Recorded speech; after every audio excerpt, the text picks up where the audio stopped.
Israel's defence minister has placed the military on high alert after the Palestinian militant group Hamas said it was suspending the release of Israeli hostages from Gaza until further notice. Hamas accuses Israel of consistently breaching ceasefire agreements and has demanded it promise to comply with the deal and compensate the group for its failures.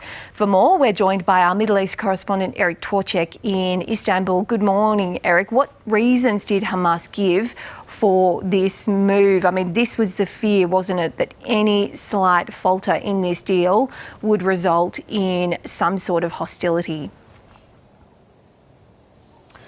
Well, it does look like the second phase of the deal is becoming increasingly unlikely, Bridget. And the danger for that is that there are a number of hostages, still in Gaza. So Hamas has said that Israel has been breaching the deal pretty much from the start. It cited three examples, one being delaying the return of Palestinians from the south of Gaza into the areas of the north that they had been barred from, and that did occur, but there were reasons Israel gave for that. It's also said that Israel has shot Palestinians, bombed parts of Gaza. That has also occurred, and Israel said that it's acted, when cars did not comply with the ceasefire conditions or to protect its troops from suspicious people approaching them.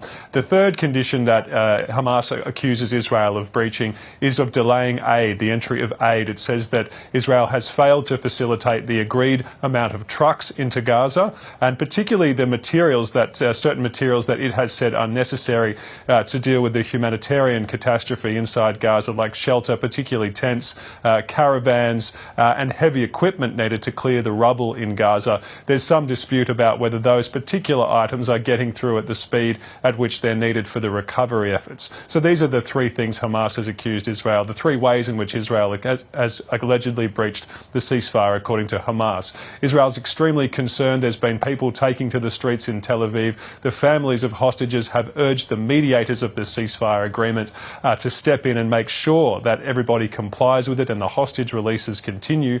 And as you mentioned, Israel's defence minister has placed the military on its highest alert level, urging them to prepare for any scenario in Gaza.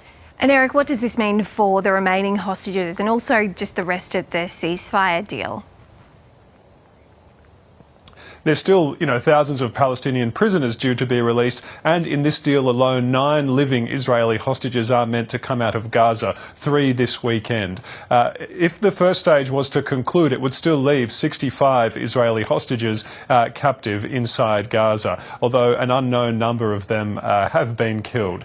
So it's vital for those families and for the Israeli public that is backing this campaign that the ceasefire deal proceed, and also for Palestinians who are hoping to get back the people who have been put in administrative detention or have been imprisoned by the Israelis for some time. So there was enormous, goodwill towards the ceasefire deal on both sides of the fence, but it looks like it's falling apart.